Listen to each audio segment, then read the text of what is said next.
Good afternoon, ladies and gentlemen. Welcome to the latest episode of HD City Spotlight. Today's discussion, titled Be Monsoon Ready as a Family, is brought to you in association with Sanofi, a leader in vaccines for both children and adults. Now, this year, the monsoons have arrived as a sigh of relief from the intense heat wave that we are witnessing in several parts of the country.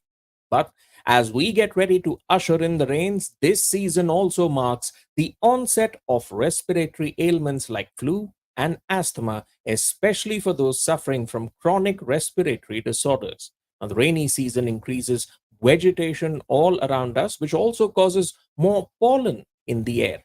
Now, this forms one of the primary causes of asthma attacks. This time of the year also witnesses an increase in mold and mildew formations, which are a cause for bronchial infections and can aggravate breathing disorders like asthma.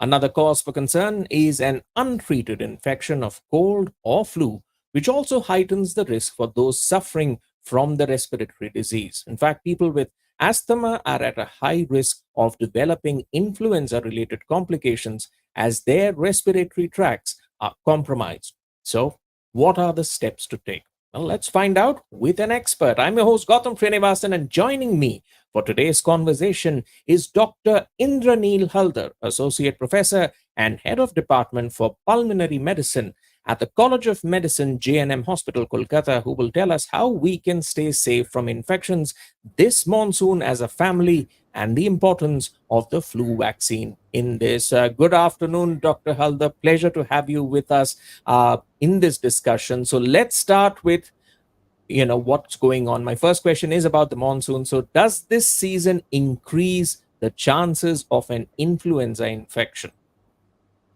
So thank you, Gautam, for making me a part of your discussion.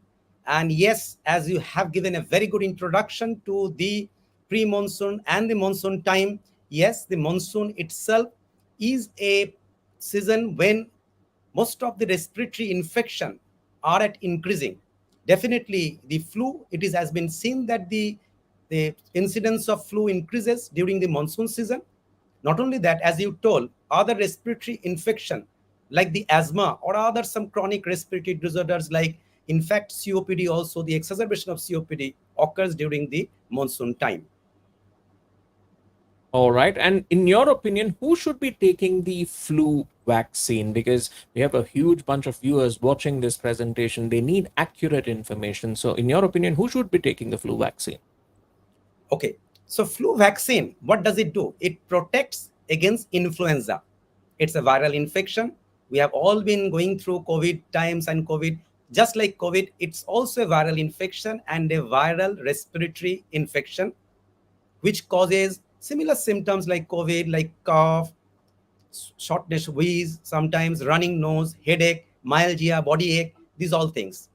So flu is common in any of the population, definitely, but it has a lot of complication in the younger age group, say below 6 years, and also in the elderly age group. Not only that, flu is also very dangerous in people who are having chronic comorbid conditions. For example, those who are suffering from COPD, asthma, those who are suffering from bronchiectasis, those who are suffering from interstitial lung disease, even patients who are having diabetes, malignancies, or some chronic conditions like renal diseases are also vulnerable to have complications of flu, which may lead to hospitalization and even death also. So, the Hmm. most important target population for receiving the flu vaccine should be this vulnerable population, that is the children below 6 years and so, because vaccination in flu can be given from 6 months onwards, and also the elderly, even if they are healthy, and definitely the people who are having comorbid conditions like chronic diseases, which may include respiratory disease, kidney disease, diabetes, or cardiac disease. But one thing is important, that anyone, even healthy people, can also take the flu vaccine to get themselves protected. Absolutely. Preempt any issues. Some important points to note there presented by Dr. Halder for our audience. And also a message to our audience that you can drop in some of your questions to our social media handles, and we'll look to incorporate some of them in the discussion at the end. Moving forward, Dr. Halder, what is the best time to take the flu shot, and is it effective immediately? Very good question, in fact, Gautam, because see, as you already highlighted in your introduction, that it is the pre-monsoon time or that the monsoon time that the people mostly get this kind of flu infection. So India is a tropical country in that one, though it is in the northern hemisphere, but most of the places of India, say for example, get the flu infection during the monsoon time, that is in July, September. So the best time to get the flu vaccination should be just before the this monsoon time. That is in the month of April, before or just in the month of April or so. So in most part of India, except some parts of say Tamil Nadu, Kerala, where the monsoon season appears late, and part of Jammu and Kashmir, Srinagar, because of the very cold winter, they get their influenza peak in the month of say January, February, and in the Kerala and Tamil Nadu get their peak in the month of say November, December. But other part of India, they get during the monsoon time. So the best time, except these two states, will be in the month of April before the pre-monsoon. Definitely, the vaccine doesn't work immediately. That is the day you give and the people will get protected. It's not that. At least you require a 2 weeks time so that the immune process develops and you get protected against the influenza virus. Absolutely. And since the onset of monsoon is happening, I guess, the best time to have it is immediately so that you can protect yourself. As the doctor said, that there is a certain time frame involved for its effectiveness to be truly shown in the body. Taking that conversation forward, Dr. Halder, in the context of where we are, considering we're just coming out of a pandemic, the teenagers are taking their COVID vaccine and the adults are now taking the precaution dose of COVID vaccine. So, what is your advice for when one should take the flu vaccine if they've recently taken or scheduled to take their COVID vaccine? Okay, that's also very important message that everyone should know. In fact, there are guidelines that has been set down from the government of India also, and also some other recommendation, that is these two vaccine can be taken simultaneously in two different arms. So if one is scheduled for a COVID vaccine, the person can take the COVID vaccine and the influenza vaccine in the same day. But if he has already taken a COVID vaccine and he is thinking, or he or she is thinking to take the influenza vaccine, the best that one can do is to give a gap of say 2 weeks. Though theoretically no gap is maybe required, but yes, they can give a gap of 2 weeks. Or on the contrary, if they have taken influenza vaccine and want to take the COVID vaccine, they can give a gap of 2 weeks. All right. And what does this mean for a subset of people who say suffer from respiratory illnesses like asthma? What do they do, in your opinion, doctor? Okay, see, if we see the scientific data, the asthma exacerbation, as we call an acute attack of asthma, increases if the person is suffering from influenza. Not only that, their hospitalization rate is increased, and if they have some other comorbid conditions, their cardiac conditions will deteriorate if they are having influenza along with asthma. So asthma people are more vulnerable to have more complication and hospitalization if they are getting influenza. Not only that, influenza also increases the chance of asthma attack. So these are the people who should take influenza vaccination. And we have also our guidelines by the Indian Chest Society and other guidelines who recommend that yes, asthma people and in fact COPD people should take influenza vaccine during the time that they have to take, that is before the monsoon time. All right. Now that we've spoken about the need to take the vaccine, the next question is how often does the flu vaccine need to be taken? So, for example, doctor, if I had taken the shot last monsoon, would it still be effective or is it like a yearly process? So another very important question is that yes, influenza vaccine is to be taken yearly. And yet, and as you told that if you have taken in the pre-monsoon last year, you have to take this in this year also. All right. So a yearly occurrence, and that's an important reminder for many of whom who are watching this presentation that this is a yearly process. It's not a, you do it one time and then you forget about it. You These need are to make sure this your is body is protected. Gautam, this may because of they may ask why should they taken, well, because they have seen some other vaccine like chickenpox vaccine or some other vaccine they have taken once in a lifetime. So why for influenza? And again, they have seen for COVID vaccine also that they are taking it frequently for boostering effect. One, because yes, uh, there are antigenic shift and drift occurs.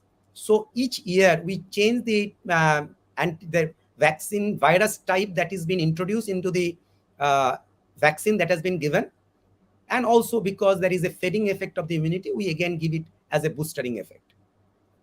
All right, that actually brings up an important point because it's associated as a myth about the flu shot. Does it really contain the live influenza virus? Is it safe to take, especially for someone who has a medical precondition? Dispel some of the myths for us around this, Dr. Halder. So yes, it the fact is that it doesn't contain live virus. It is inactivated, and so there is no chance of say dissemination if there is immunocompromised, immunosuppressed, or having steroids. So no, it doesn't contain live virus, and influenza vaccine is really safe, except a few local side effects, maybe at the pain at the site of injections, or somebody who has a really allergic to some of the components. It's safe. All right. A logical extension of the conversation is to also explore if there are any side effects of the flu vaccine. So, doctor, your thoughts on side effects of the flu vaccine, and would you recommend any do's and don'ts before and after taking it? So as I told you, it is really safe and it has been tried in lot of clinical trials, and there are real life experiences that we are seeing, and we as a doctor are giving a lot of vaccination. So uh, it is safe definitely, since it is not a live vaccine. Also, it is also safe in that way. It can be given in immunocompromised people, people who are taking steroid also. Second is that it's injection prick, so there may be some pain at the site of injection. The only fear that we normally have, if there is an anaphylactic reaction, it can happen to any medication, it can happen to any injection in whatever simply medication, even vitamin injection may cause of this. So definitely that anaphylaxis is to be kept in mind and is to be given in a place where they can tackle that emergency situation, but it's really rare. Now, another thing that you may ask is that is it safe in the very elderly? Is it safe in all people who are really suffering from very sick people? What we tell is that those who are having an acute exacerbation of asthma or an acute exacerbation of COPD or febrile and is really having their acute symptoms at that point of time, it is best to avoid the vaccine at that time. But once the person recovers, then we can give the vaccine.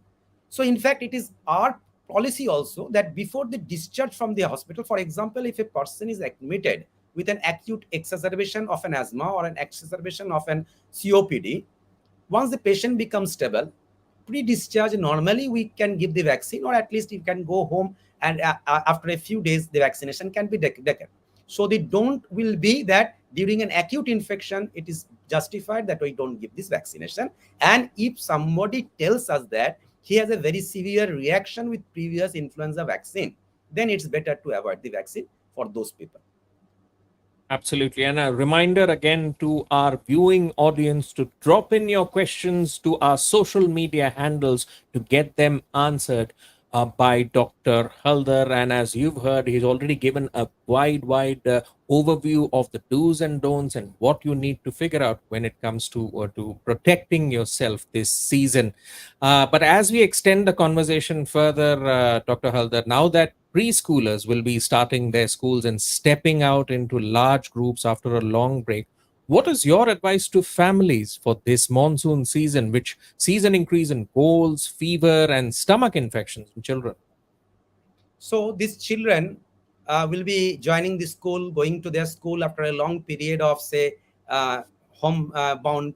So once they go to school, they will be picking up many respiratory infections, which may include influenza, and this may bring their influenza or their respiratory infection to their home, and then spread the infection to the household contact, mainly the elderly people who will be there. So again, in that way, protection of these preschool children or these school children also with influenza will protect them from influenza and also to some extent influenza like illness, and this will prevent the spread of this influenza in their household contacts, which include the elderly and who are more vulnerable and have more complication once they develop the influenza. So again, to remind you that since it is a vaccine preventable disease, it is also justified that these children who will be going to the school be protected against influenza, and the best way that can be done is by the influenza vaccine. Hmm. And in terms of a key message that the viewing audience should take away from this conversation, Dr. Halder, since the topic is be monsoon ready as a family, what's the key message that you would like to state to our viewing audience? So the thing that we should do is to stay healthy. Prevention is better than cure, all we know. So prevention against GI infection, that is hygiene, washing of hands, then healthy foods. Definitely the mask has taught us COVID has taught us a very great lesson about the social distancing and the use of mask. So the mask and social distancing, avoiding crowded places, and the COVID hygiene as we call, or the COVID etiquette as we call, that is, we always do not, we used to cough anyway, but at least placing our hand or a cough during coughing, or at least avoiding a crowded place, or a person who is having fever and having respiratory ailment, they should not be allowed to mix in the group. That is a very good way of being protected against respiratory ailments, including influenza and other respiratory viral infection, which include COVID, I also mean. So as you again highlighted that GI infections are also very common during the monsoon. This is because of the vector-borne diseases, flies, mosquitoes, and all those are there, cockroaches. So during the monsoon time, that can be avoided by proper hygiene. Best thing, washing of hands, and keeping food safe and hygienically prepared food should be taken. Drink clean water. That's also another important message that should be given to the audience. Contamination Absolutely. from water due to GI infection, which causes GI infection, is there. Absolutely. These are some important points that our viewing audience also needs to remember in the context of what we are saying. Be monsoon ready as a family. In this discussion, let's also start taking in some questions from the audience, Dr. Halder. Our first question from the audience comes from Mayank Goel, and he asks, what is the best vaccine for asthma patients? So if you could recap some of the points that you mentioned in this context to address the question being raised by Mayank Goel. So one thing is to be kept in mind that there is no vaccine which will protect asthma. Asthma is a disease of the airway where there is, it's an allergic manifestation. The airways are hyperreactive. They swell up because of some allergic reactions. So these are the people, asthma people, who are prone to influenza and if or any other viral respiratory infection. And not only that, if there is a viral infection there, they have many complications which may lead to hospitalization, or even leading them to ventilation and transferring them to the ICU. So the vaccine that they should take is influenza vaccine and also the pneumonia vaccine. These are the two vaccinations that should be kept in mind, that influenza, pneumonia, and definitely I should not forget that if they have not taken their COVID vaccine, they should be taking their COVID vaccines. When it comes to asthma, I'm telling you, a disease similar to asthma, known as the COPD, chronic obstructive pulmonary disease. These are the patients. These patients also develop more of complications, more bad than that of asthma. And these patients are also, their recommendation is that they should take influenza vaccine, they should take pneumonia vaccines, they should take pertussis vaccine, and also the COVID vaccine. And some people recommend the zoster vaccine even. All right, let's start taking in more questions from the audience. Our next question is from Mallika, and she asks, what precautions should those living with asthma take to stay safe in monsoons? Your thoughts, sir? So you have given that in your introduction, Gautam. See, during the monsoon, there is a flare-up of asthma. So even the monsoon humid atmosphere flares of asthma, and you can see that there are vegetation growing in, and the pollens also is a risk factor for development of asthma. And the influenza or the other viral respiratory infection can also flare up asthma. So during the monsoon time, asthma, as we know that there are some triggers which causes a flare up of asthma. During the monsoon time, one should at least not drench in the rain. That should take some protection. And if they are still more vulnerable, what they can do is that what we tell is that during the rainy time, they can close up their doors and windows and stay indoor at that time. Second, All right. that pollens, the avoidance of pollens, they should know what their allergens are. They can do a skin prick test to get an idea of what their allergens and what pollens allergy they have. And if they know that these are the pollens in and around their place, they can avoid those pollens. And ultimately, vaccination, as we have already highlighted, influenza vaccination may help in protecting them from developing some sort of viral infections or at least influenza. All right, a set of do's and don'ts being recommended by Dr. Halder. Next question comes from Puneet. His question is: are you seeing an increase in cases of children with cold or respiratory infections now? Dr. Halder? So, the thing is that during the COVID lockdown period, we were really seeing a fewer cases of children who were having less of this respiratory, viral respiratory illness, including, say, flu also. This was because of the lockdown effect. They were not allowed to intermingle with other, say, peer groups and friends. And one important caveat I should tell that this school children mainly get their respiratory infection from their peer group in their school and one-to-one contact. And now that schools are reopening, they're allowed to mix in parks and in places, public gatherings. Chances of getting respiratory infection has increased. And now, yes, we are getting a lot of this respiratory infection in their children. And in fact, these children who are really having some sort of hyperreactive airways, which we can label them as asthma, they are having more of wheezy, respiratory infection coming with wheeze and shortness of breath to our clinic with acute shortness of breath even. Absolutely. And as an extension to that question, which Puneet has asked, he's also asked if a child is cold, can they take the flu vaccine? Your thoughts, doctor? So I've already told that it is better that we can avoid the flu shot at the time when the child is having an febrile episode of an acute exacerbation or acute attack. So it is better to wait for the period until the child is recovered. But just simple running nose or some a few cough is not a contraindication for giving the flu vaccine. All right. Our next question, Dr. Halder, comes from Satish. He asks, is the flu vaccine for healthy adults as well? Again, recapping some of the points that you mentioned, if you could address this question for Satish. So if you see that most vulnerable people are those below 6 years, above elderly people, those having comorbid conditions. Now it's a matter of resource distribution. It's a matter of resource means when we are thinking or planning of epidemiologically, as a doctor, what should be my priority? My priority is to give to those people or to recommend. In fact, my priority or recommendation should be those who are really vulnerable. You have seen that when COVID vaccination started, it was started with the most vulnerable, that is the doctors, the staffs, the police people, and the field work people who were getting the COVID vaccination first. That's the prioritization. So my priority will be those more vulnerable to have influenza or complications of influenza. So the priority has been discussed. So after the priority comes the other people who are healthy. Since the complications are less in those people, if they have their affordability and they have their options, they can take. But again, for people who are traveling a lot, going to say pilgrimage, or going to some gathering, or frequent flyers traveling by flight to some many places, they should also be people who should be taken, even if they are healthy, should be taking the influenza vaccine. Absolutely. And it's important, especially if you are traveling to protect yourself. Next question comes from Amit, Dr. Halder. He asks, what do you do if you have both the asthma and the flu? Your thoughts?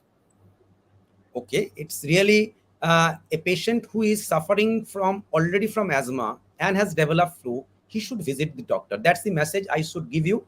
But it is difficult for us to again tell whether he is having flu or some other respiratory infection or viral infection. So it's the doctor responsibility to see that he gets the full treat management of asthma. And as we know, the best management for asthma is the inhalers, The inhaled corticosteroid is the main tray of therapy, so they should take their inhalers properly. For their management of fever, they should take fevers, hydration should be there, and other medications as prescribed by the doctors. Doctor will find out whether the patient is having complication. He may measure his saturation, he may auscultate the chest or do a chest x-ray to see whether the patient is developing pneumonia, and advise accordingly whether he has to stay home or to be admitted. So the bottom line should be, visit your physician if you are suspecting that you are having influenza in a patient of asthma. Don't keep at home. All right. Well, the audience has been bringing in all these questions and getting their concerns addressed by you, Dr. Halder, and we thank you for that. Any final message that you'd like to deliver to the audience from here on? So, yes, we have a lot to go in terms of vaccination. COVID has given us a good lesson that yes, vaccination can help us in protecting against vaccine preventable diseases. Influenza is one disease which is vaccine preventable. Vulnerable are those who are younger and elderly and who have many comorbid conditions.